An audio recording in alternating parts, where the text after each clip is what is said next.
ഇന്ന് നമ്മൾ ഈ കാണുന്ന കാഴ്ചകൾ അതിരാത്രം യാഗശാലയുടെയാണ്. അത് ഇളകൊള്ളൂർ ശ്രീ മഹാദേവ ക്ഷേത്രത്തിന് സമീപം നടന്ന യാഗത്തിൻ്റെതാണ്. അപ്പം യാഗമൊക്കെ കഴിഞ്ഞു.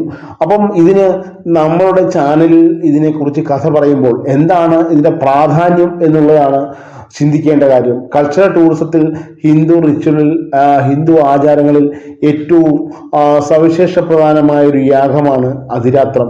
ഈ അതിരാത്രത്തിൻ്റെ യാഗത്തിന് പല കണക്കുകളും അതിനോടൊപ്പം തന്നെ യാഗശാലയ്ക്കും അതുപോലെ തന്നെ യാഗം നടന്ന പുരോഹിതന്മാരുടെ ഉപവാസവും ഇതിനെല്ലാം പ്രത്യേകതരം മാനദണ്ഡങ്ങളുണ്ട്. അതിനോടൊപ്പം തന്നെ വളരെ ചെലവേറിയ ഒരു യാഗവുമാണ്.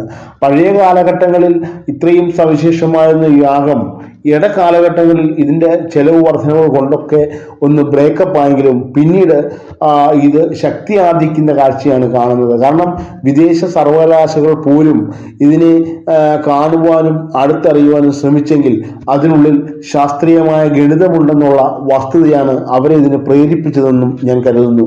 പലപ്പോഴും നമ്മുടെ കൾച്ചറൽ ടൂറിസത്തിൽ അതിരാത്രത്തിന് പ്രാധാന്യം കൊടുത്ത് പറയാൻ കാരണം നമ്മുടെ സംസ്കാരത്തെയാണ് നമ്മളിവിടെ ചൂണ്ടിക്കാണിക്കുന്നത്.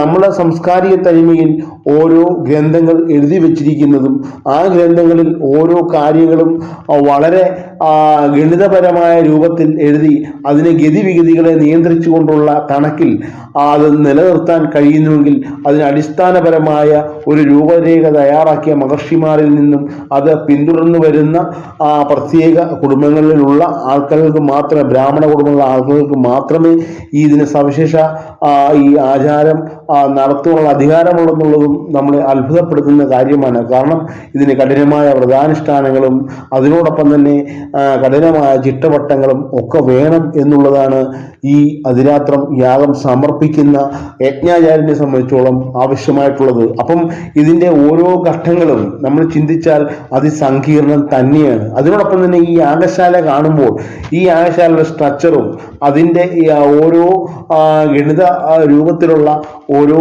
അഗ്നിഹോമ ഉണ്ടങ്ങളും ഒക്കെ ഒരു വ്യത്യസ്ത ഭാവത്തിലാണ് നമ്മളെ അത്ഭുതപ്പെടുത്തുന്നത്.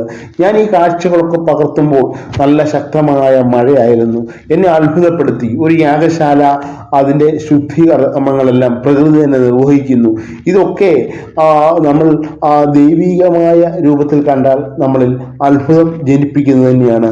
ഈ കാഴ്ചകൾ പകർത്തുമ്പോൾ തന്നെ എൻ്റെ ഉള്ളിൽ ഈ യാഗത്തിൻ്റെ ഓരോ ഘട്ടങ്ങളും കാണണമെന്നുള്ള ആഗ്രഹമുണ്ട്. പലപ്പോഴും നമ്മുടെ ജീവിതത്തിരകളിൽ നമുക്കും ഇതൊന്നും പൂർണ്ണമായി കാണുവാനുള്ള ഭാഗ്യമില്ല എന്നുള്ളത് സത്യമാണ്. കാരണം യാഗങ്ങളൊക്കെ പൂർണ്ണമായി കണ്ട് അത് നമ്മൾ ഗ്രഹിച്ചെടുക്കുക, സംസ്കൃതമാണെങ്കിൽ പോലും നമ്മുടെ മനസ്സ് ശുദ്ധമാണെങ്കിൽ അത് ഗ്രഹിച്ചെടുക്കാൻ സാധിക്കുമെന്നും ഈശ്വരൻ പലപ്പോഴും എന്നോട് പറയുന്നതായി എനിക്ക് തോന്നിയിട്ടുണ്ട്.